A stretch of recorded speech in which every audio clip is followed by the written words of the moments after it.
আসসালামু আলাইকুম প্রিয় দর্শক, আমি হাসিব মারজান আপনাদের সবাইকে আমন্ত্রণ জানাচ্ছি চ্যানেল আই সংবাদে।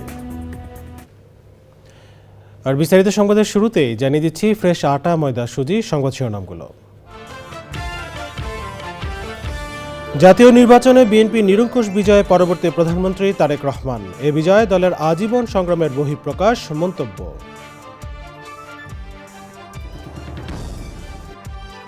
নির্বাচনে বিএনপির জয়ে যুক্তরাষ্ট্র, ভারত, পাকিস্তান, চীন সহ বিভিন্ন দেশের অভিনন্দন, একসঙ্গে কাজ করে সম্পর্ক জোরদারের আশা।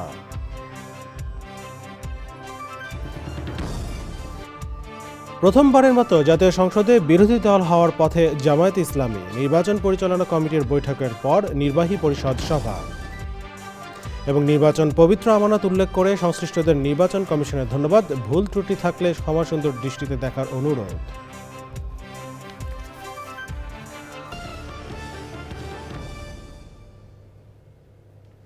সংবাদ শিরোনাম জানাচ্ছিলাম। এখনকার সংবাদ আয়োজন একই সঙ্গে চ্যানেলের ইউটিউব চ্যানেলে এবং চ্যানেলের ওটিটি প্ল্যাটফর্ম স্ক্রিনে লাইভ স্ট্রিম হচ্ছে। চলেছে বিস্তারিত সংবাদে। আর শুরুতেই থাকছে ইস্পাহানি মির্জাপুর জাতীয় সংসদ নির্বাচন 2026 প্রসঙ্গ।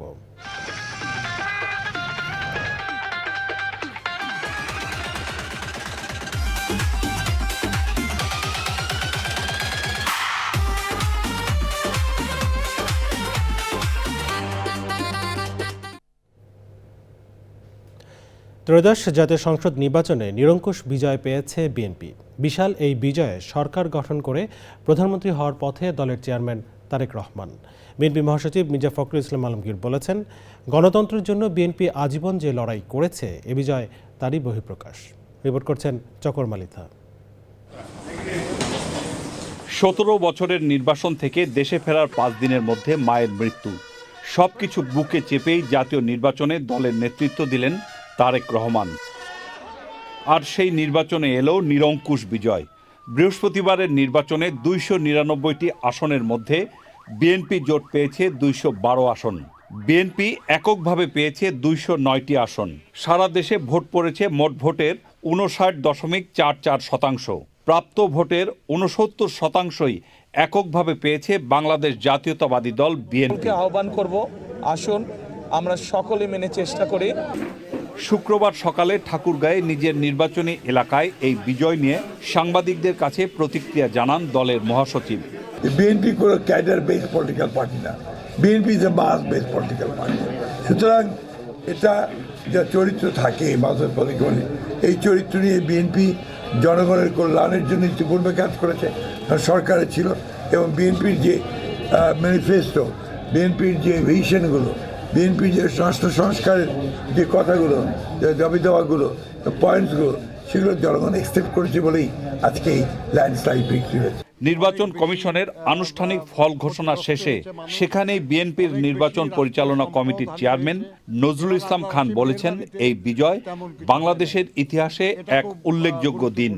আমরা আশা করি যে আগামী দিনগুলিতে আমরা পারবো জনগণকে ভোটের প্রতি আরও আগ্রহী করতে পারবো, যাতে সব মানুষই ভোট কেন্দ্রে আসে এবং তাদের অধিকার প্রয়োগ করে রাষ্ট্র পরিচালনার দায়িত্ব দেওয়ার ব্যাপারে। ত্রয়োদশ জাতীয় সংসদ নির্বাচনে বিজয়ীদের নামে গেজেট প্রকাশ করবে নির্বাচন কমিশন। এর পরপরই সংসদ সদস্যদের শপথ গ্রহণ। সেখানেই ঘোষণা করা হবে সংসদের সংখ্যাগরিষ্ঠ দল। নিরঙ্কুশ বিজয়ী দল হিসেবে বিএনপি সংখ্যাগরিষ্ঠ দলের নেতা নির্বাচন করবে। এর পরপরই রাষ্ট্রপতি সংখ্যাগরিষ্ঠ দলের নেতা হিসেবে তারেক রহমানকে সরকার গঠনের আমন্ত্রণ জানাবেন। পুরো প্রক্রিয়াটি সম্পন্ন হবে আগামী রোববারের মধ্যে। চকর মালিথা, চ্যানেল আই, ঢাকা। বিজয় উৎসব না করে দোয়া ও প্রার্থনা করার আহ্বান জানিয়েছিলেন বিএনপি চেয়ারম্যান তারেক রহমান। জুম্মার নামাজ আদায় করে মোনাজাত করেছেন তিনি এখন স্বজনদের কবর জিয়ারতে যাচ্ছেন। তার বহরের সঙ্গে আছেন শাকির আদনান। এনে জানতে যাচ্ছি আদনানের কাছে। আদনান, তারেক রহমান এখন কোথায় আছেন আর তার কর্মসূচি সম্পর্কে কি জানতে পেরেছেন? ধন্যবাদ। হাসিব, ধন্যবাদ। আপনারা জানেন যে নেভির যে মসজিদটি রয়েছে সেখানে বিএনপির চেয়ারম্যান তারেক রহমান সেখানে নামাজ আদায় করেছেন, জুমার নামাজ আদায় করেছেন এবং বাসা থেকে তিনি 1টার দিকে বের হন। গুলশানের যে বাসা 196 এভিনিউ, গুলশান এভিনিউ, সেখান থেকে বের হয়ে 1টার সময় তিনি সেই মসজিদ থেকে নামাজ পড়ে এখন আমরা সেখান থেকে তাকে ফলো করতে করতে জিয়া উদ্যানে এখানে চলে এসেছি। তো জিয়া উদ্যান আপনারা জানেন যে শহীদ প্রেসিডেন্ট জিয়াউর রহমানের এখানে কবর রয়েছে এবং এর পাশাপাশি সাবেক প্রধানমন্ত্রী বেগম খালেদা জিয়ারও এখানে কবর রয়েছে। তো আমরা আসলে সেখানকার সিচুয়েশন আপনাদের দেখাতে চেষ্টা করব যে আসলে উনি যে এখানে এসেছেন সেখানকার আমরা তার সঙ্গে ফলো করে আমরা এখানে এসেছি। তো সেটি আপনাদের এখন দেখানোর চেষ্টা করবো। আমরা অলরেডি এখানে জিয়া উদ্যানে চলে এসেছি। আমরা ঠিক জিয়া উদ্যানে গেটে ঢোকার প্রবেশ মুখে রয়েছি। আমরা ওইখানে সামনে একটু গেলেই দেখতে পাবো যে উনি এখনো এসেছেন কিনা। আপনারা জানেন যে কালকে নির্বাচনে সারাদিনই তিনি তারেক রহমান ছিলেন গুলশানের যে তার রাজনৈতিক কার্যালয় বা চেয়ারম্যানের যে কার্যালয়, ভোট গণনা যখন চলছিল তখন সেখান থেকে তিনি বিভিন্ন দেখভাল করছিলেন বিভিন্ন আসন সম্পর্কে এবং আপনারা জানেন যে সংখ্যাগরিষ্ঠ হিসেবে বিএনপি এবার জয়লাভ করেছে এবং 2/3 বেশি আসন পেয়ে একটি ঐতিহাসিক একটি বিজয় পেয়েছে এবং প্রায় 2 যুগ পরে বিএনপি এখন সরকার গঠন করতে যাচ্ছে এবং তার প্রধানমন্ত্রী হতে যাচ্ছেন বিএনপির তারেক রহমান চেয়ারম্যান।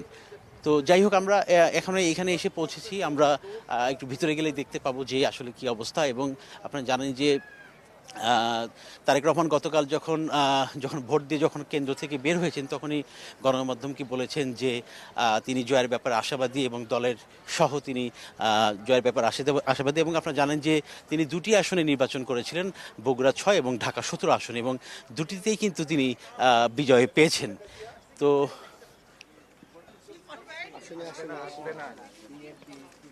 তো যাই হোক, আমরা পরবর্তী সংবাদে আপনাদের আপডেট তথ্য দেওয়ার চেষ্টা করব এবং আরেকটি বিষয় জানিয়ে রাখে যে এই যে তারেক রহমানের যে বিজয় বা দলের বিজয় সেটিকে আসলে বিএনপি একটি ঐতিহাসিক ঘটনা হিসেবে দেখছে। হাসিব। শাকের, আপনাকে ধন্যবাদ। জিয়া উদ্যান থেকে সরাসরি জানিয়েছিলেন শাকের আন্দোলন। এবারে আকিজ ইস্পাত ভোটার হিসাব 360।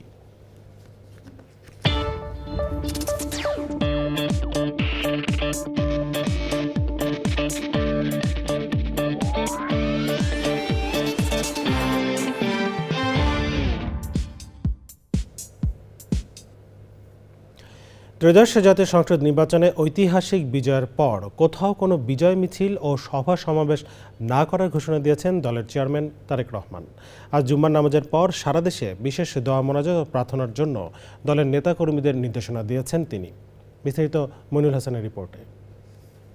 Gulshan model school and college কেন্দ্রে ভোট দিতে আসেন বিএনপি চেয়ারম্যান ও ঢাকা 17 আসনের ধানের শীষ প্রতীকের প্রার্থী তারেক রহমান। একই কেন্দ্রে ভোট দেন তার সহধর্মিণী ডক্টর জোবাইদা রহমান এবং কন্যা ব্যারিস্টার জাইমা রহমান।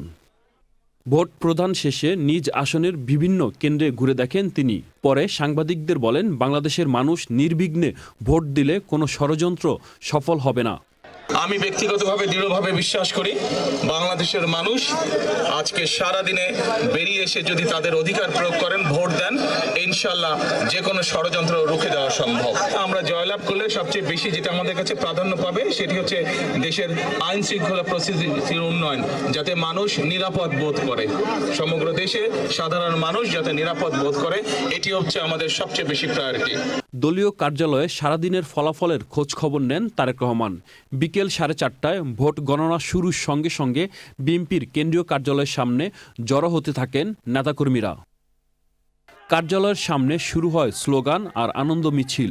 এ সময় ঢাকা 2 আসনের প্রার্থী আমানুল্লাহ আমান এবং ঢাকা 6 আসনের প্রার্থী ইঞ্জিনিয়ার ইশরাক হোসেন দলীয় কার্যালয়ে এসে তারেক রহমানের সঙ্গে দেখা করেন। যেহেতু ধানের শীষের পক্ষে একটা ব্যাপক জোয়ার সৃষ্টি হয়েছে, তাদের এই ইঞ্জিনিয়ারিং কোনো কাজে আসে না, আমরা ইনশাআল্লাহ সরকার গঠন করতে যাচ্ছি ইনশাআল্লাহ।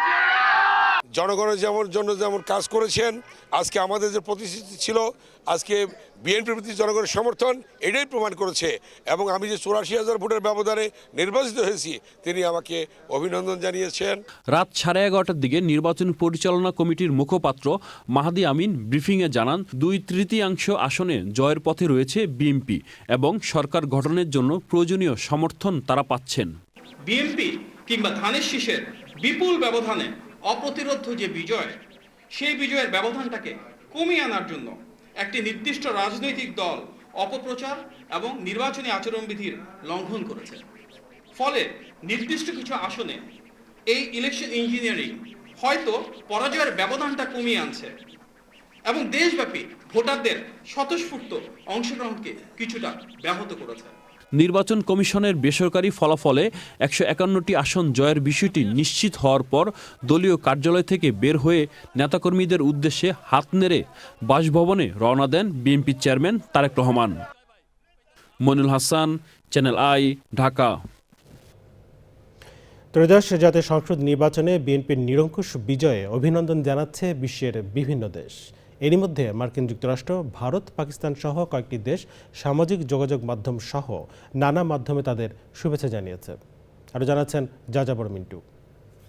জাতীয় সংসদ নির্বাচনে একক সংখ্যাগরিষ্ঠতা পাওয়ায় বাংলাদেশের সম্ভাব্য প্রধানমন্ত্রী বিএনপি চেয়ারম্যান তারেক রহমানকে অভিনন্দন জানিয়েছেন ভারতের প্রধানমন্ত্রী নরেন্দ্র মোদী। ফেসবুক পোস্টে তিনি উল্লেখ করেন, এই বিজয় বাংলাদেশের জনগণের পক্ষ থেকে তারেক রহমানের নেতৃত্বের অপর আস্থা ও বিশ্বাসের প্রতিফলন।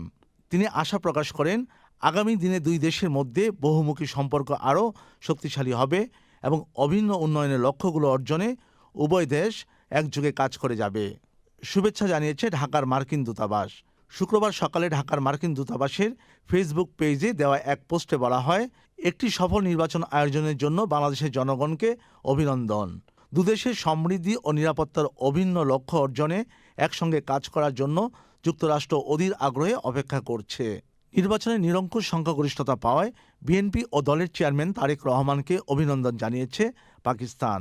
শুক্রবার পাকিস্তান হাইকমিশন বাংলাদেশের অফিসিয়াল ফেসবুক পেজ থেকে দেয়া শুভেচ্ছা বার্তায় পাকিস্তানের প্রেসিডেন্ট আসিফ আলী জারদারি বলেন, বাংলাদেশের গণতান্ত্রিক আকাঙ্ক্ষার প্রতি পাকিস্তানের পূর্ণ সমর্থন রয়েছে এবং বাংলাদেশের নতুন সরকারের সঙ্গে বাণিজ্য, প্রতিরক্ষা ও সাংস্কৃতিক বিনিময় সহ বিভিন্ন ক্ষেত্রে সহযোগিতা জোরদার করতেও আগ্রহী পাকিস্তান। সফল জাতীয় সংসদ নির্বাচনের জন্য বাংলাদেশের জনগণকে অভিনন্দন এবং নির্বাচনে এগিয়ে থাকার জন্য বিএনপিকে শুভেচ্ছা জানিয়েছে চীন। শুক্রবার নিজেদের ভেরিফাইড ফেসবুক অ্যাকাউন্ট থেকে দেয়া শুভেচ্ছা বার্তায় চীনা দূতাবাস উল্লেখ করে, ত্রয়োদশ জাতীয় সংসদ নির্বাচন সুষ্ঠু ও সফলভাবে সম্পন্ন করার জন্য বাংলাদেশের জনগণ এবং নির্বাচনে এগিয়ে থাকার জন্য বাংলাদেশ জাতীয়তাবাদী দলকে অভিনন্দন। বাংলাদেশের নতুন সরকারের সঙ্গে একসাথে কাজ করা এবং সম্পর্কের নতুন অধ্যায় লেখার জন্য অধীর আগ্রহে অপেক্ষা করছে চীন। যাযাবর মিন্টু, চ্যানেল আই।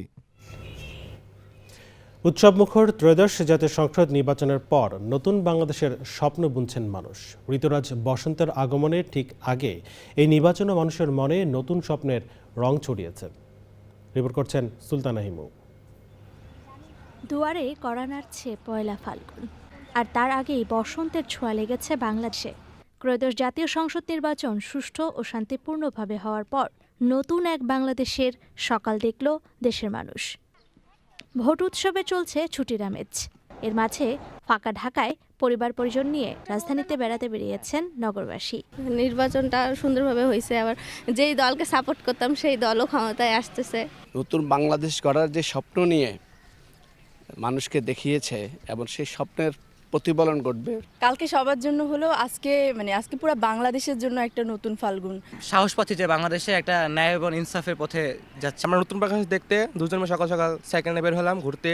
নবীন প্রবীণ আর খেটে খাওয়া প্রতিটি শ্রেণীর মানুষই চাইছেন অতীতের পুনরাবৃত্তি না করে জনগণের কল্যাণে কাজ করবে সরকার। বাড়ি নাই, ঘর নাই, সরকার বাড়ি ঘর করে দিব। আমরা এই দেশের নাগরিক, এই দেশের ভোটার। আজকে আমি আইসিতে খুব মনে আনন্দ ভাব নিয়ে আসছি, আর আজকে ব্যবসাও মনে আনন্দভাবে ব্যবসা করতে আছি।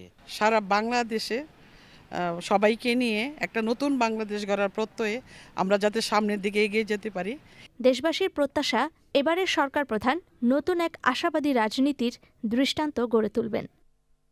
Sultana Himu, channel I, Dhaka. গণতন্ত্রের পথে যাত্রায় 1991 সালের পর তৃতীয় ব্যক্তি হিসেবে বাংলাদেশের প্রধানমন্ত্রী হতে যাচ্ছেন বিএনপি চেয়ারম্যান তারেক রহমান।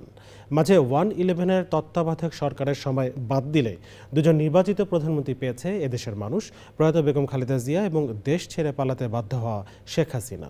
অবশ্য তারেক রহমানেরও দীর্ঘ 17 বছরের নির্বাসিত জীবনের অভিজ্ঞতা রয়েছে। সেসব পাশ কাটিয়ে তার মাতৃভূমিতে ফিরে আসা এবং দেশকে চরম অনিশ্চয়তার হাত থেকে গণতন্ত্রের পথে চালিত করার পুরো বিষয়টি রূপকথার ফিনিক্স পাখির মতো। বিস্তারিত জানাচ্ছেন রিজভী নওয়াজ। গণপ্রজাতন্ত্রী বাংলাদেশের পরবর্তী প্রধানমন্ত্রী বিএনপি চেয়ারম্যান তারেক রহমান, এটা এখন নিশ্চিত করে বলা যায়। প্রত্যাশিত ভূমিধস বিজয় নিয়ে দেশি বিদেশি নির্বাচনী পর্যবেক্ষণ সংস্থা এবং গণমাধ্যমের পূর্বাভাস সত্যি করে তার নেতৃত্বে বাংলাদেশ জাতীয়তাবাদী দল বিএনপির হাতে আবারও দেশ পরিচালনার দায়িত্ব। প্রয়াত প্রধানমন্ত্রী বেগম খালেদা জিয়া এবং শহীদ রাষ্ট্রপতি জিয়াউর রহমানের জ্যেষ্ঠ পুত্র তারেক রহমানের এই ফেরাটা অবশ্য তার দলের নেতাকর্মী এবং সমর্থকদের সুখস্মৃতি মনে করিয়ে দিচ্ছে নিঃসন্দেহে। দীর্ঘ আন্দোলনে প্রেসিডেন্ট এরশাদের পতনের পর 91 সালের নির্বাচনে খালেদা জিয়ার ক্যারি সময় বিএনপির নেতৃত্বাধীন 4 দলীয় জোটের ক্ষমতা আসার মাধ্যমে গণতন্ত্র পুনঃপ্রতিষ্ঠিত হয়। এবারও একই রকম প্রেক্ষাপট। 2024-এর জুলাই আগস্টে ছাত্র জনতার অভ্যুত্থানে সাবেক প্রধানমন্ত্রী শেখ হাসিনা দেশত্যাগের পর প্রফেসর ইউনূসের নেতৃত্বে অন্তর্বর্তী সরকারের দায়িত্ব গ্রহণ, একটি সুষ্ঠু নির্বাচন এবং আবারও প্রায় 1.5 দশক পর গণতন্ত্রে ফেরা। সেখানেও নেতৃত্ব দেওয়া দলটি বিএনপি, আর নেতা সেই বেগম খালেদা জিয়ার প্রিয় পুত্র তারেক রহমান। 25 ডিসেম্বর লন্ডন থেকে ঢাকা ফেরার পর দেশি বিদেশি গণমাধ্যম এবং বিভিন্ন সংস্থার প্রতিবেদনে তারেক রহমানকে নিয়ে যেসব পূর্বাভাস দেওয়া হয়েছিল তা মনে করিয়ে দিতে আজকের এক্সপ্লেইনার। 28 জানুয়ারি বিএনপি চেয়ারপারসন তারেক রহমানকে নিয়ে প্রচ্ছদ রিপোর্ট করে বিশ্বখ্যাত টাইম ম্যাগাজিন। চার্লি ক্যাম্বেলের ওই প্রতিবেদনে শিরোনাম করা হয়েছিল এক্সক্লুসিভ, বাংলাদেশ প্রডিগাল সান। এর আগে 25 ডিসেম্বর 17 বছরের নির্বাসন শেষে তারেক জিয়া দেশে ফেরার দিন আরেক বিখ্যাত পত্রিকা ব্লুমবার্গ শিরোনাম করেছিল Bangladesh election frontrunner Tarique Rahman ends exile. এবার দ্য ইকোনমিস্ট প্রায় একই সুরে বলেছে mister Rahman, the 60-year-old scion of a famous political family, is the front-runner to become Bangladesh Prime Minister after a general election on February 12. এখানে বিশেষভাবে খেয়াল করা দরকার, দুটো পত্রিকাতেই তারেক রহমানকে ফ্রন্ট রানার অর্থাৎ শীর্ষ প্রতিদ্বন্দ্বী কিংবা জয়ের দৌড়ে এগিয়ে থাকা হিসেবে বলা হয়েছিল। তারেক রহমান কেন প্রধানমন্ত্রী হওয়া দৌড়ে এগিয়েছিলেন তাও ব্যাখ্যা করেছিল পত্রিকাগুলো। বাংলাদেশ জামায়াতে ইসলামীর ভালো করার সম্ভাবনা তৈরি হওয়া সত্ত্বেও নির্বাচনে কোনো নারী প্রার্থী না দেওয়া, দলটির আমিরের পক্ষ থেকে নারীদের কর্মঘণ্টা কমিয়ে দেওয়ার কথা বলা, এমনকি অতীতে 18টির বেশি আসন না পাওয়া দলটি আদতেই দেশ পরিচালনার মতো সামর্থ্য রাখে কিনা, সব মিলে শহরের মধ্যবিত্ত শ্রেণীর মধ্যে একটি আতঙ্ক তৈরি করেছিল বলে মনে করে দ্য ইকোনমিস্ট। আর এখানেই তারেক রহমানের জন্য সম্ভাবনার সব দরজা খুলে গেছে বলে বিশ্লেষণ তাদের। দেশীয় নির্বাচনী পর্যবেক্ষণ সংস্থাগুলোর মধ্যে 30 জানুয়ারি ইনোভেশন কনসাল্টিং নামের একটি বেসরকারি পরামর্শ প্রতিষ্ঠান প্রথমবারের মতো তাদের পরিচালিত জরিপের তথ্য উপাত্ত তুলে ধরে বলে 47% মানুষ মনে করছেন বিএনপি চেয়ারম্যান তারেক রহমান হবেন পরবর্তী প্রধানমন্ত্রী। 64 জেলার 5147টি পরিবারের ভোটারদের ওপর জরিপের ফলাফল তুলে ধরে সংস্থাটি বলেছিল বিএনপি সরকার গঠনের সম্ভাবনা সবচেয়ে বেশি। Eminence associates for social development EASD 4 ফেব্রুয়ারি বুধবার 11,000 ভোটারের মতামত নিয়ে পরিচালিত জরিপের ভিত্তিতে বলেছে 66 থেকে 70% ভোটারের সমর্থন পেতে যাচ্ছে বিএনপি। আরেক বেসরকারি সংস্থা communication and research foundation CRF এবং Bangladesh election and public opinion studies BEPOS যৌথভাবে চালানো জরিপের ফলাফল তুলে ধরে বলে বিএনপি চেয়ারম্যান তারেক রহমানের প্রধানমন্ত্রী হওয়ার সম্ভাবনা সবচেয়ে বেশি। NRC নামের আরেকটি সংস্থা 9 ফেব্রুয়ারি জাতীয় প্রেস ক্লাবে তাদের জরিপের ফল তুলে ধরে বলেছে 77% ভোট নিয়ে বিএনপি 220 আসন পেতে যাচ্ছে। সোচ্চার টর্চার ওয়াচডগ 8 ফেব্রুয়ারি তাদের জরিপের ফল প্রকাশ করে। জরিপে 2000-এর বেশি ভোটারের কাছে প্রশ্ন ছিল প্রধানমন্ত্রী হতে পারেন কে? জবাবে 42.1% মানুষ বলেছিলেন তারেক রহমানের নাম। একেবারেই সদ্য 11 ফেব্রুয়ারি সন্ধ্যায় ঢাকায় সাপ্তাহিক সুরমা এবং centre for social insight CSI নামের একটি জরিপে বলা হয় বিএনপির নেতৃত্বাধীন জোট 171 থেকে 222টি আসনে জয়ী হতে যাচ্ছে। 64,890 জন ভোটারের মতামত নিয়ে তৈরি ওই সমীক্ষায় দাবি করা হয় তারেক রহমানই হচ্ছেন পরবর্তী প্রধানমন্ত্রী। বিদেশি গণমাধ্যম এবং দেশি নির্বাচনী পর্যবেক্ষণ সংস্থার পূর্বাভাস নিয়ে চ্যানেল আই টেলিভিশনের পর্দায় প্রাইম নিউজে এবং ডিজিটাল প্ল্যাটফর্মে একাধিক খবর প্রচার এবং প্রকাশ করেছে। ৩রা ফেব্রুয়ারি যুক্তরাজ্য ভিত্তিক ম্যাগাজিন দ্য ইকোনমিস্টের রিপোর্ট নিয়ে চ্যানেল আইয়ে প্রচারিত রিপোর্টের শেষ কয়েকটি লাইন বলে আজকের এক্সপ্লেনারটির ইতি টানছি। দ্য ইকোনমিস্ট প্রতিবেদককে সাক্ষাৎকারে বিএনপি চেয়ারম্যান তারেক রহমান বলেছিলেন, মার্কিন প্রেসিডেন্ট ডোনাল্ড ট্রাম্পের সঙ্গে ভালো সম্পর্ক রেখে এগিয়ে যাবেন তিনি। সবচেয়ে গুরুত্বপূর্ণ হল বিএনপি মত প্রকাশের স্বাধীনতা নিশ্চিত করবে, দুর্নীতি কমিয়ে আনবে। 2024-এর ছাত্র জনতার অভ্যুত্থানে গণহত্যার পেছনে দায়ীদের বিচারের অঙ্গীকারও করেছেন তারেক রহমান। একই সাথে তিনি এটাও নিশ্চিত করেছেন যে বিরোধী দল দমন করার কোনো ইচ্ছা নেই তার। 24-এর অভ্যুত্থান থেকে তার শিক্ষা হলো প্রতিশোধ পরায়ণতা কারো জন্য ভালো কিছু দিতে পারে না। দ্য ইকোনমিস্টের মূল্যায়নে লন্ডনে যাওয়ার আগের তারেক রহমান আর 17 বছর দীর্ঘ নির্বাসন কাটিয়ে ফেরা তারেক রহমান একেবারেই আলাদা। বাংলাদেশ জাতীয়তাবাদী দলের একজন সদস্য হিসাবে আপনাদের সামনে আমি বলতে চাই, I have a plan for the people of my country, for my country. তবে রিপোর্টটির একদম শেষ লাইনটা প্রণিধানযোগ্য। দ্য ইকোনমিস্ট বলেছিল, বাংলাদেশের সামনে এখন দুইটি পথ, দেশটি কি একটি অগ্রসর ও ভবিষ্যৎমুখী সরকার পাবে নাকি তালেবানি কায়দার শাসন ব্যবস্থা পাবে। 12 ফেব্রুয়ারি ভোট উৎসবে নিশ্চয়ই বাংলাদেশের মানুষ সঠিক পথটি বেছে নিয়েছে। গণতন্ত্রের পথে অগ্রযাত্রা অব্যাহত থাকুক, রাষ্ট্র হোক সবার। আগাম অভিনন্দন বাংলাদেশের প্রধানমন্ত্রী তারেক রহমান। জামায়াতে ইসলামের আমির ডক্টর শফিকুর রহমান বলেছেন, জামায়াতে ইসলামের রাজনীতি হবে ইতিবাচক ও কল্যাণ ধারার।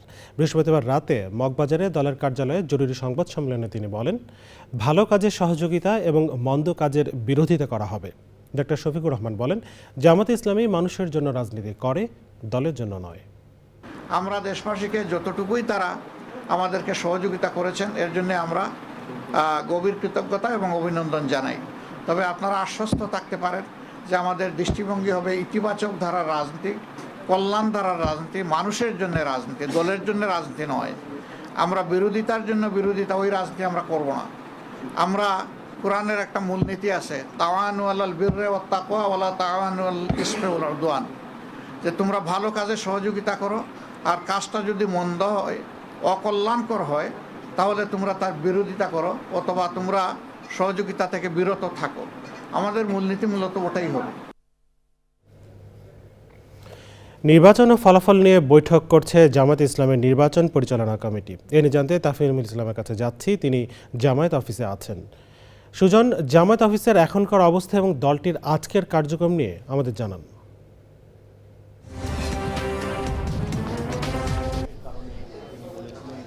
জামাতের আমির কিন্তু মগবাজারে যে কেন্দ্রীয় কার্যালয় রয়েছে তার পাশে একটি মসজিদ রয়েছে, মসজিদে জুম্মার নামাজের পরে কিন্তু আবার তিনি তার রুমে গেছেন।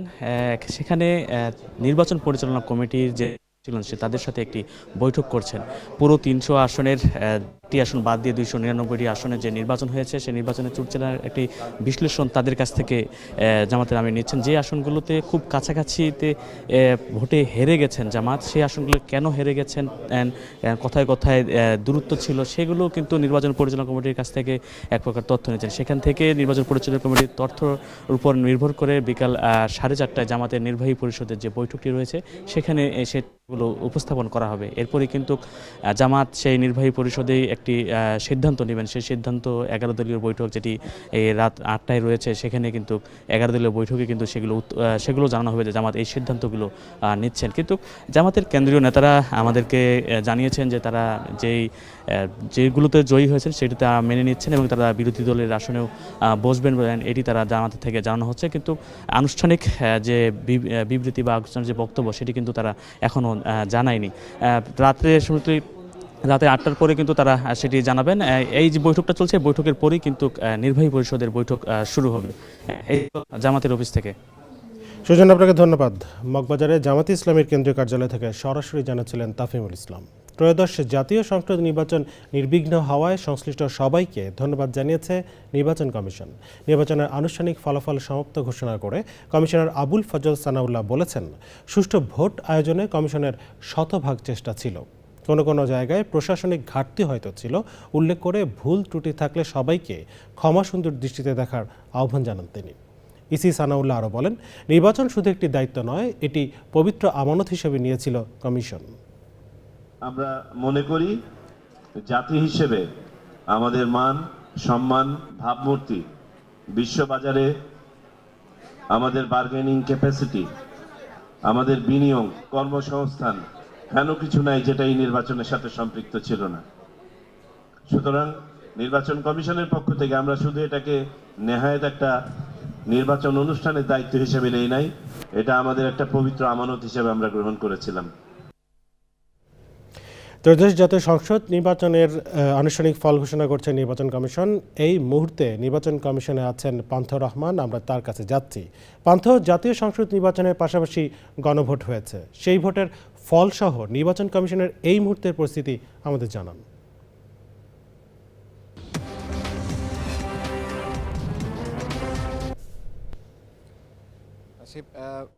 একটু আগে আমরা শুনছিলাম যে নির্বাচন কমিশনার তিনি কি বলছিলেন। তিনি বলছিলেন যে সকল মানুষ যারা ভোট দিয়েছেন এবং যারা ভোট প্রক্রিয়ার সঙ্গে যুক্ত ছিলেন তাদের সবাইকে ধন্যবাদ জানিয়েছেন এবং ভুল ত্রুটি ক্ষমাসুন্দর দৃষ্টিতে দেখতে বলেছেন। যদিও আমরা গত বেশ কিছুক্ষণ ধরেই বলতে গেলে সকাল থেকেই আমরা জানতে চাচ্ছিলাম গণভোট, যেটি আপনি জানতে চাইলেন যে গণভোট সর্বশেষ ফলাফল কি, অর্থাৎ হ্যাঁ এবং না ভোট যেটি ছিল জাতীয় সংসদ নির্বাচনের সংসদীয় আসনের পাশাপাশি সেই ভোটের ফল আসলে কি।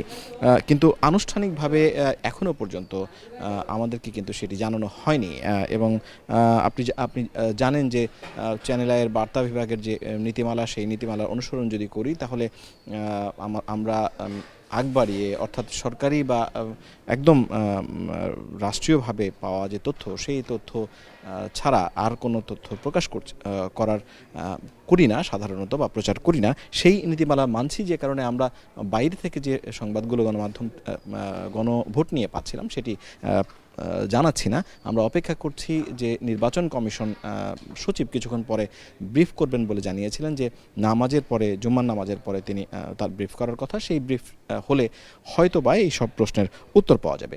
আরেকটি যে জরুরি বিষয় রয়েছে নির্বাচন কমিশনের হাতে, সেটি হচ্ছে যে ফলটি হলো 297টি আসনের যে ফল তারা এরই মধ্যে প্রকাশ করেছেন, সেটি গেজেট কবে হবে। অর্থাৎ এই গেজেট না হলে যেহেতু শপথ নিতে পারছেন না নতুন এমপিরা, ফলে গেজেটটি খুবই গুরুত্বপূর্ণ এবং এই গেজেটের জন্য এখন অপেক্ষা করছি। যতদূর জানা গেছে যে আগামীকাল শনিবার নির্বাচন কমিশনার, প্রধান নির্বাচন কমিশন নেতৃত্বে তার কমিশন বৈঠকে বসবেন এবং সেই বৈঠকে বসে কিন্তু তারা সিদ্ধান্ত নেবেন যে কবে গেজেট প্রকাশ করা হবে। সেটি দ্রুতই হবে বলেও আমরা জানতে পেরেছি। আরেকবার যদি আমি একটু মোটা দাগে বলে দিই, 300 আসনের মধ্যে, 300 সংসদীয় আসনের মধ্যে 297টি আসনের ফল আমরা জানতে পেরেছি, যেখানে নিশ্চিতভাবেই বিএনপি এবং তার জোট এগিয়ে রয়েছে। 297টির বাইরে যে 3টি আসন, তার একটিতে একজন প্রার্থী মারা যাওয়ায় সেই আসনে নির্বাচন বা ভোট গ্রহণ হয়নি।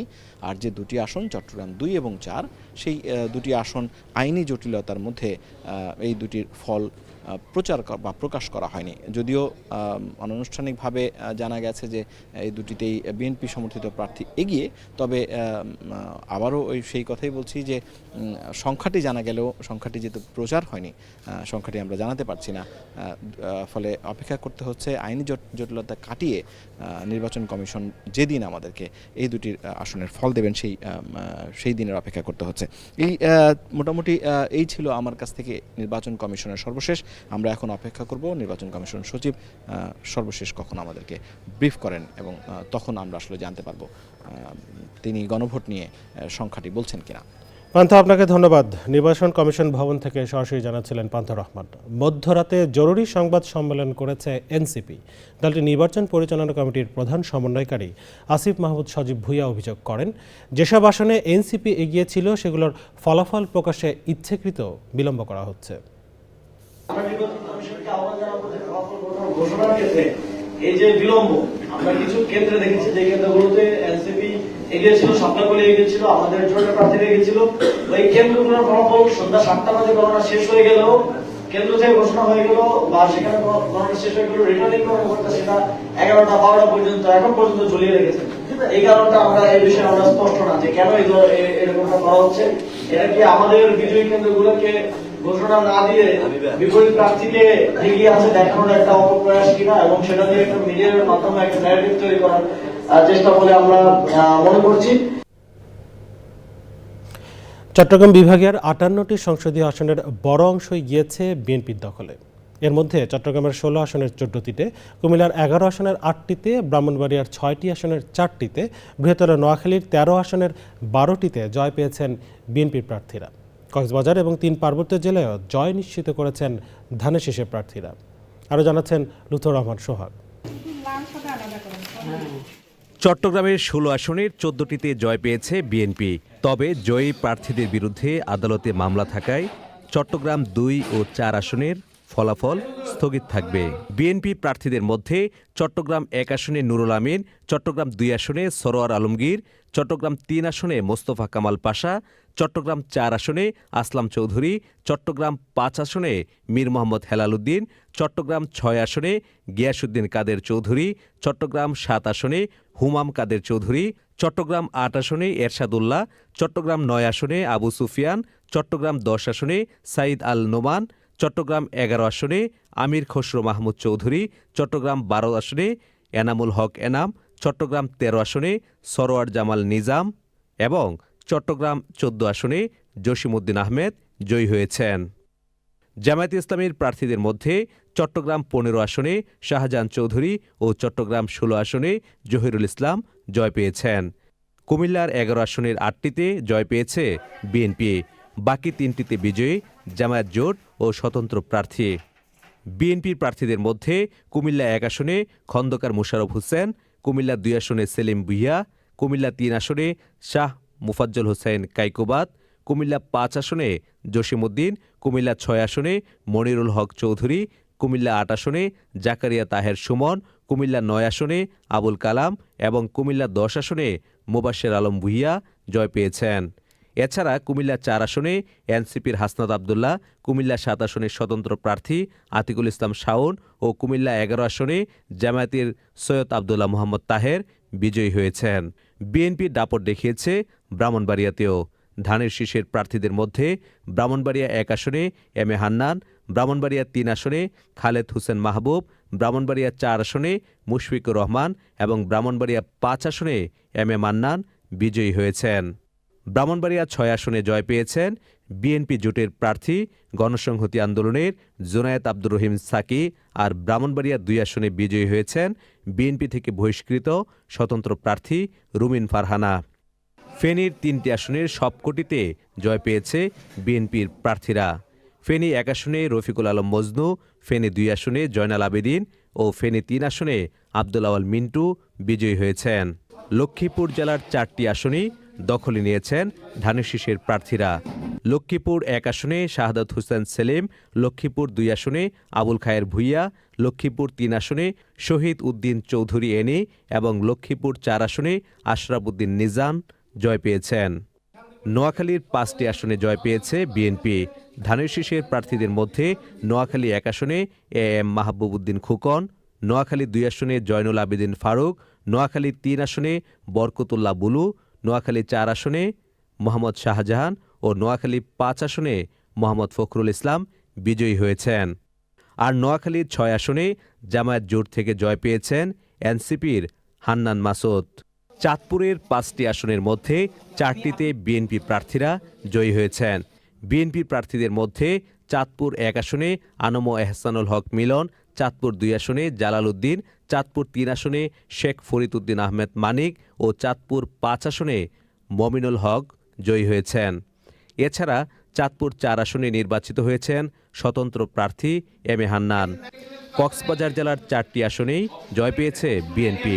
ধানের শীষ প্রতীকে কক্সবাজার 1 আসনে সালাহ উদ্দিন আহমেদ, কক্সবাজার 2 আসনে আলমগীর ফরিদ, কক্সবাজার ৩ আসনে লুৎফর রহমান কাজল এবং কক্সবাজার ৪ আসনে শাহজাহান চৌধুরী বিজয়ী হয়েছেন।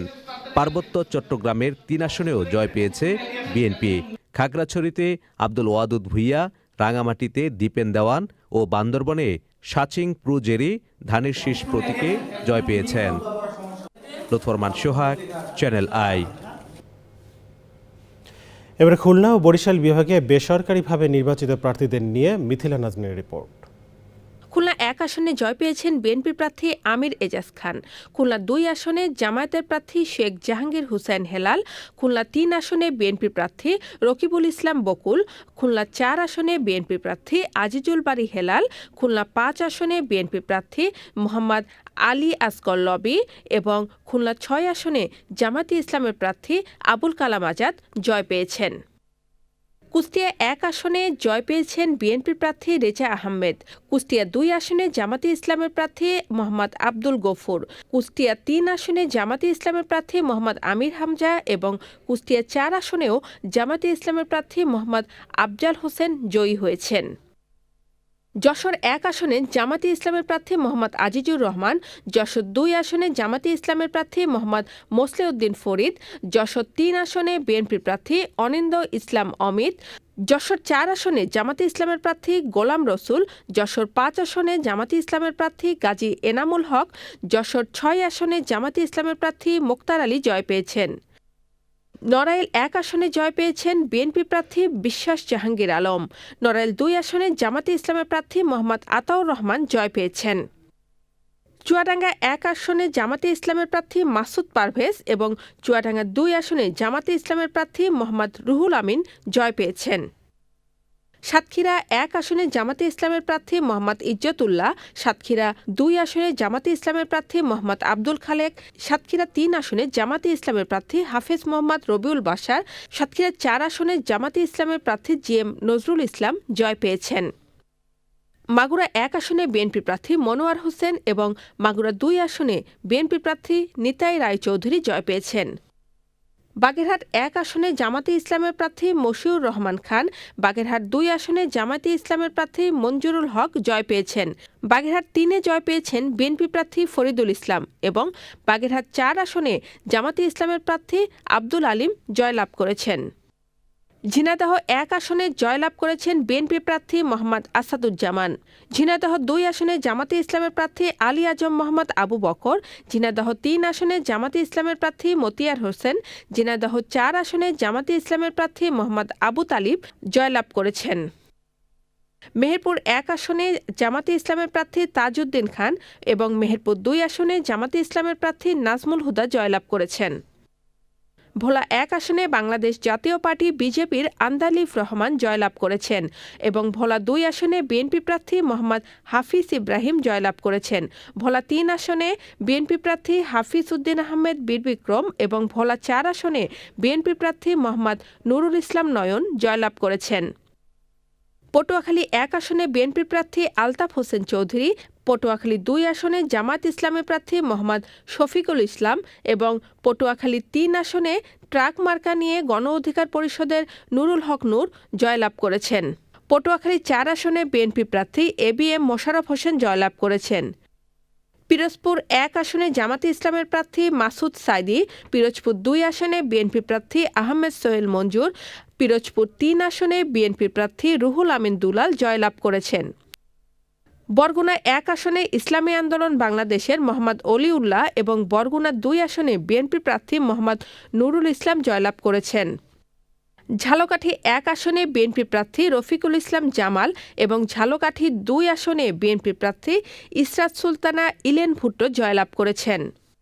বরিশাল ১ আসনে জয়লাভ করেছেন বিএনপি প্রার্থী জহির উদ্দিন স্বপন। বরিশাল ২ আসনে বিএনপি প্রার্থী সর্দার শরফুদ্দিন আহমেদ জয়লাভ করেছেন। বরিশাল ৩ আসনে জয়লাভ করেছেন বিএনপি প্রার্থী জয়নুল আবেদিন। বরিশাল ৪ আসনে বিএনপি প্রার্থী রাজীব আহসান। বরিশাল ৫ আসনে বিএনপি প্রার্থী মুজিবুর রহমান সারোয়ার এবং বরিশাল ৬ আসনে বিএনপি প্রার্থী আবুল হোসেন খান জয়লাভ করেছেন। Mithila Nazneen, channel I. সিলেট বিভাগের ১৯ আসনের ১৮টিতেই জয় পেয়েছে বিএনপি। বাকি একটি আসনে বিজয়ী হয়েছেন খেলাফত মজলিসের মুফতি আবুল হাসান। সিলেট বিভাগে একটি আসনেও জয় পায়নি জামায়াত ইসলামী। রিপোর্ট আরও জানাচ্ছেন লুৎফর রহমান সোহাগ। নির্বাচনের লড়াইয়ে সিলেট বিভাগে বিএনপি প্রার্থীদের জয় জয়কার। সিলেট জেলার ৬টি আসনের ৫টিতে জয় পেয়েছেন ধানের শীষের প্রার্থীরা। বিএনপির প্রার্থীদের মধ্যে সিলেট ১ আসনে খন্দকার আব্দুল মুক্তাদির, সিলেট ২ আসনে তাহসিনা রুশদির লোনা, সিলেট ৩ আসনে মোহাম্মদ আব্দুল মালিক, সিলেট ৪ আসনে আরিফুল হক চৌধুরী এবং সিলেট ৬ আসনে এমরান আহমদ চৌধুরী জয় পেয়েছেন। সিলেট ৫ আসনে জয় পেয়েছেন খেলাফত মজলিসের প্রার্থী আবুল হাসান। সুনামগঞ্জ জেলার ৫ আসনের সবকটিতে জয়ী বিএনপি। ধানের শীষ প্রতীকে সুনামগঞ্জ ১ আসনে কামরুজ্জামান কামরুল, সুনামগঞ্জ ২ আসনে নাসির উদ্দিন চৌধুরী, সুনামগঞ্জ ৩ আসনে কয়সর আহমেদ, সুনামগঞ্জ ৪ আসনে নুরুল ইসলাম নুরুল এবং সুনামগঞ্জ ৫ আসনে কলিমুদ্দিন মিলন বিজয়ী হয়েছেন। মৌলভীবাজার ১ আসনে নাসির উদ্দিন মিঠু, মৌলভীবাজার ২ আসনে শওকতুল ইসলাম শোকু, মৌলভীবাজার ৩ আসনে এম নাসির রহমান এবং মৌলভীবাজার ৪ আসনে হাজী মুজিবুর রহমান ধানের শীষ প্রতীকে জয় পেয়েছেন। সুনামগঞ্জ মৌলভীবাজারের মতো হবিগঞ্জ জেলাও বিএনপির দখলে। ধানের শীষের প্রার্থীদের মধ্যে হবিগঞ্জ ১ আসনে রেজা কিবরিয়া, হবিগঞ্জ ২ আসনে শাখাওয়াত হোসেন জীবন, হবিগঞ্জ ৩ আসনে জি.কে. গোজ এবং হবিগঞ্জ ৪ আসনে এস.এম. ফয়সল বিজয়ী হয়েছেন। লুৎফর রহমান সোহাগ, চ্যানেল আই। ফিরে এলাম বিরতির পর। স্বাগত আরও একবার চ্যানেল আই সংবাদ। জানাবো নিটল টাটা কৃষি সংবাদ।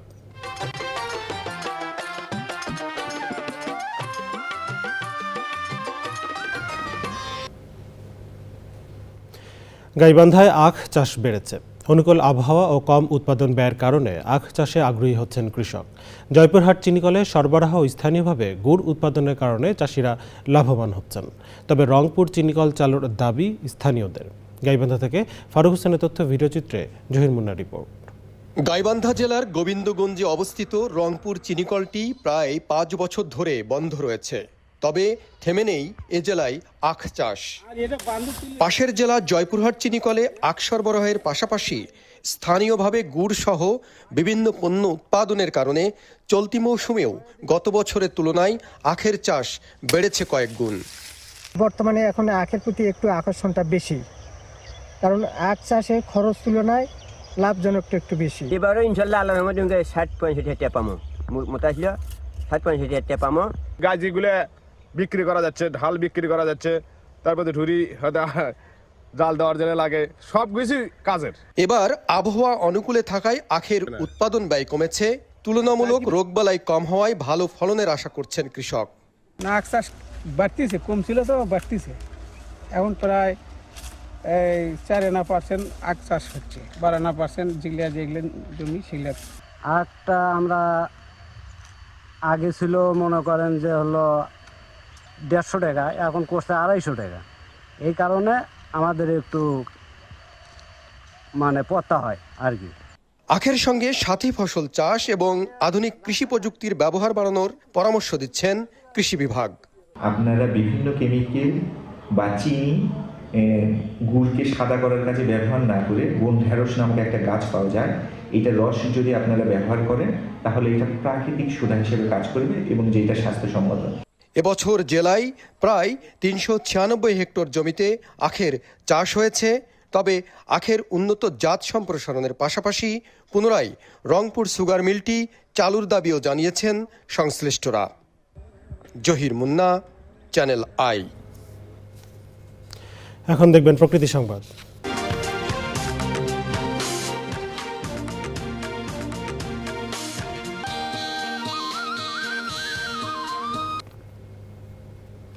চাঁদপুরের ঐতিহ্যবাহী হাজীগঞ্জ বড় মসজিদ, যা মুসলিম স্থাপত্যের অনন্য নিদর্শন। মসজিদটির নির্মাণশৈলী স্থাপত্য শিল্পেরই বিশুদ্ধ ব্যাকরণ। দৃষ্টিনন্দন মসজিদটি দেখতে দেশের বিভিন্ন প্রান্ত থেকে ছুটে আসেন হাজারো ধর্মপ্রাণ মুসল্লি ও পর্যটকরা। মোর্শেদ আলমের তথ্য, ভিডিওচিত্রে আফরোজা হাসির রিপোর্ট। জেলা শহরের ২০ কিলোমিটার পূর্বে চাঁদপুর কুমিল্লা মহাসড়কের পাশে কালের সাক্ষী হয়ে দাঁড়িয়ে আছে শত বছরের পুরনো ঐতিহ্যবাহী হাজীগঞ্জ বড় মসজিদ।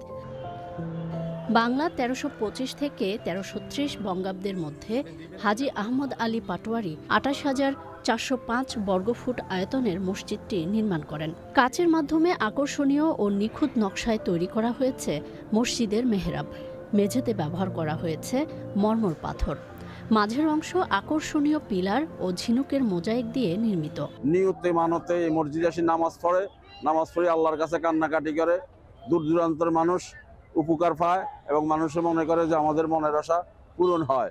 ভারত থেকেও বহুত মুসলমান এই বাংলাদেশে আসে এবং তারা এখানে নিয়মিত নামাজ আদায় করে। মসজিদের দোতলা তিনতলা ছাদে এগুলি সব ভরপুর হয়ে যায়, লক্ষ লক্ষ মানুষের সমাগম এখানে।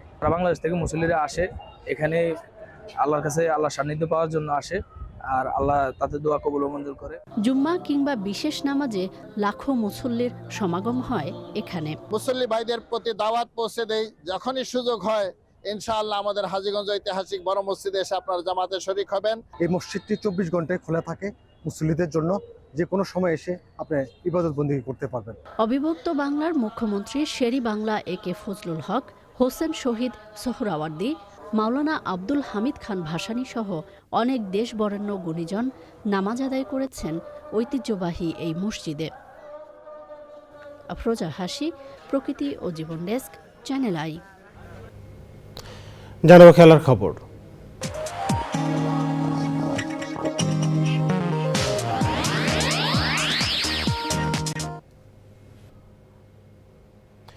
ত্রয়োদশ জাতীয় সংসদ নির্বাচন ছুঁয়েছে দেশের ক্রীড়াঙ্গনকেও। দেশের রাজনৈতিক মাঠের মতোই ক্রীড়াঙ্গন থেকে অনেক পরিচিত মুখ অংশ নেন নির্বাচনী যুদ্ধে, যেখানে কেউ জয়ী হয়েছেন, কেউ বা ফিরেছেন শূন্য হাতে। তালিকায় আছেন বাফুফের সাবেক সভাপতি মেজর অবসরপ্রাপ্ত হাফিজ উদ্দিন, বিসিবির সাবেক সভাপতি আলী আসগর লবি, জাতীয় ফুটবল দলের সাবেক অধিনায়ক আমিনুল হক ও ব্রাদার্স ইউনিয়ন ক্লাবের সভাপতি ইশরাক হোসেন। বিস্তারিত জানাচ্ছেন সানিয়াত তন্ময়। ধানের শীষ প্রতীকে ভোলা 2 আসন থেকে জয়ী হয়েছেন এককালের মাঠ কাঁপানো ফুটবলার, বাংলাদেশ ফুটবল ফেডারেশনের সাবেক সভাপতি ও ফিফার কমিটি সদস্য অবসরপ্রাপ্ত মেজর হাফিজ উদ্দিন আহমেদ। খুলনা 5 আসনে জামাত ইসলামীর সেক্রেটারি জেনারেল মিয়া গোলাম পরওয়ারকে হারিয়ে জয়ী হয়েছেন বাংলাদেশ ক্রিকেট বোর্ডের সাবেক সভাপতি এবং আবাহনী লিমিটেডের সাবেক পরিচালক আলী আসগর লবি। কুমিল্লা 6 থেকে মোহামেডান স্পোর্টিং ক্লাবের সাবেক কর্মকর্তা মনিরুল হক চৌধুরী, আর ঢাকা 6 আসনে জয়ের হাসি হেসেছেন ঢাকার সাবেক মেয়র সাদেক হোসেন খোকার ছেলে ও ব্রাদার্স ইউনিয়ন ক্লাবের সভাপতি ইশরাক হোসেন। সাবেক ক্রীড়ামন্ত্রী মির্জা আব্বাস ঢাকা 8 আসনে বিএনপি মনোনীত প্রার্থী। এনসিপি নাসরুদ্দিন পাটোয়ারিকে হারিয়ে তিনিও হাসেন জয়ের হাসি। এদিকে ঢাকা 16 আসনে হেরে গেছেন সাবজয়ী বাংলাদেশ দলের গোলকিপার, অধিনায়ক, ক্রীড়া সম্পাদক Aminul Haque. Saniat Tanmoy, sports desk, channel I. টি-20 বিশ্বকাপ ক্রিকেটে বি গ্রুপে অস্ট্রেলিয়া ও জিম্বাবুয়ের ম্যাচ দারুণ জমেছে। জিম্বাবুয়ের দেয়া 170 রানের টার্গেট তাড়া করতে নেমে অস্ট্রেলিয়া পড়েছে ব্যাটিং বিপর্যয়ে। কলম্বোর রানা সিংহে প্রেমাদাস স্টেডিয়ামে প্রথমে ব্যাট করার সুযোগ পাওয়া জিম্বাবুয়ে 2 উইকেটে করে 169 রান। ওপেনার ব্রায়ান বেনেটের 56 বলে 64 ছাড়াও রায়ান বার্ল 35 ও সিকান্দার রাজা করেন 25 রান। জবাবে মুজারাবানি ও ব্রাড ইভান্সের পেস বোলিংয়ের তোপে 29 রানের প্রথম 4 উইকেট হারিয়েছে অস্ট্রেলিয়া।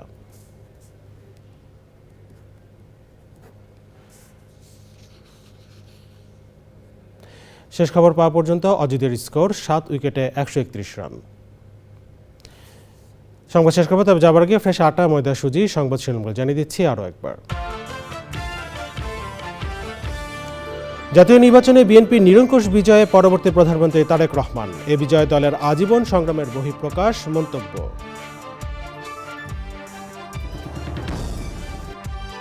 নির্বাচনে বিএনপির জয়ে যুক্তরাষ্ট্র, ভারত, পাকিস্তান, চীন সহ বিভিন্ন দেশের অভিনন্দন, একসঙ্গে কাজ করে সম্পর্ক জোরদারের আশা।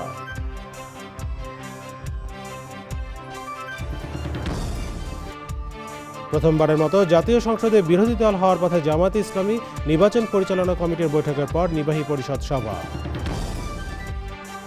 এবং নির্বাচন পবিত্র আমানত উল্লেখ করে সংশ্লিষ্টদের নির্বাচন কমিশনের ধন্যবাদ, ভুল ত্রুটি থাকলে ক্ষমাসুন্দর দৃষ্টিতে দেখার অনুরোধ।